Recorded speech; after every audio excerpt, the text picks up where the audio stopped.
What's good, sports gamers, and today I'll be going over with you a defensive mechanic that everyone must know if they plan to play NBA 2K20.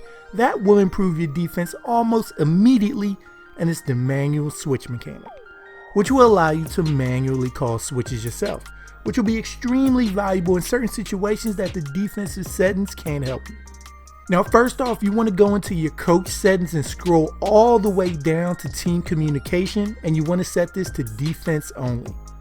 This is extremely important to let you know when you successfully pull off the switch and when the pick and rolls are coming.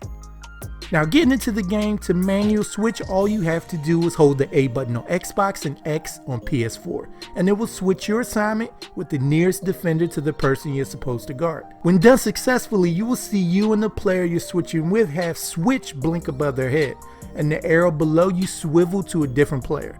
And this is going to be huge in certain situations.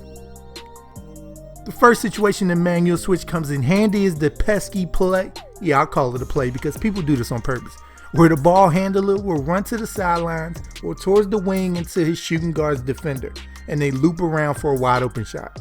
If this was football, they're getting called for a flag out here. But to combat this, once you notice him about to collide or run into your defender's space to block him, use to guard the guy coming around and hold the A button on Xbox and X on PS4, and you will switch their assignments.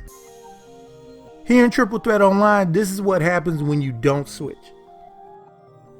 And this is what happens when you take your user and cover the guy coming back around and hold an A or X to manually switch. You can even get risky and try to jump the pass the first few times you attempt this.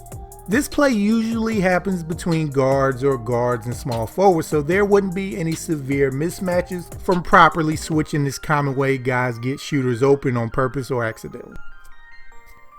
Even coming up the court after a made basket, LeBron blows right by Isaac, but I have another guy waiting.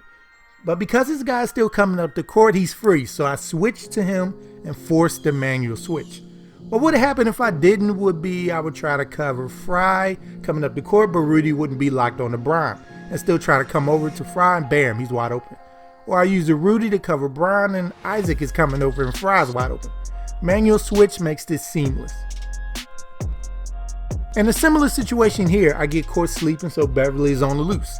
But by switching on to Mitchell and calling the switch, Billups goes over to my guy, and the window Beverly had to throw this pass before Billups got there, he spent thinking he was going to be wide open. Now here's the manual switch in action against somebody running the play. It's almost seamless. The guy's defender gets caught in the screen so bad.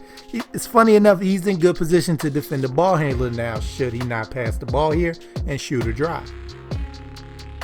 And against pick and rolls, you definitely have to pick your battles. Obviously here you want to make sure who the screener and your defenders are so you don't needlessly switch somebody like Nate Robinson on Shaq or something of that nature.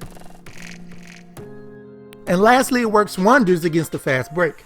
If you're controlling one of the last guys up the court, but your guy's already deep, as you can see by your arrow pointing all the way up the court, holding A or X programs a switch with one of your teammates down the court already to pick up your guy while you pick up theirs. And it shines most when you're playing back deep against the fast break, but the guard you're supposed to cover hasn't even reached half court yet, but somebody is streaking open. You simply hold A or X, and now it's your guy, and you fix the leak in the fast break.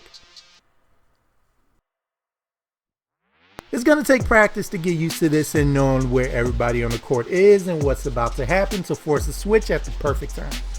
But when you do, you'll find yourself giving up a lot fewer easy buckets and force the offense into turnovers from seeing stuff that wasn't really there. So with that, hope you enjoyed the video and subscribe to the channel if you haven't if you want to see more NBA 2K20 content. Sorry people, I'm Chris from Sports Gamers Online. Thank you all for watching and be good y'all.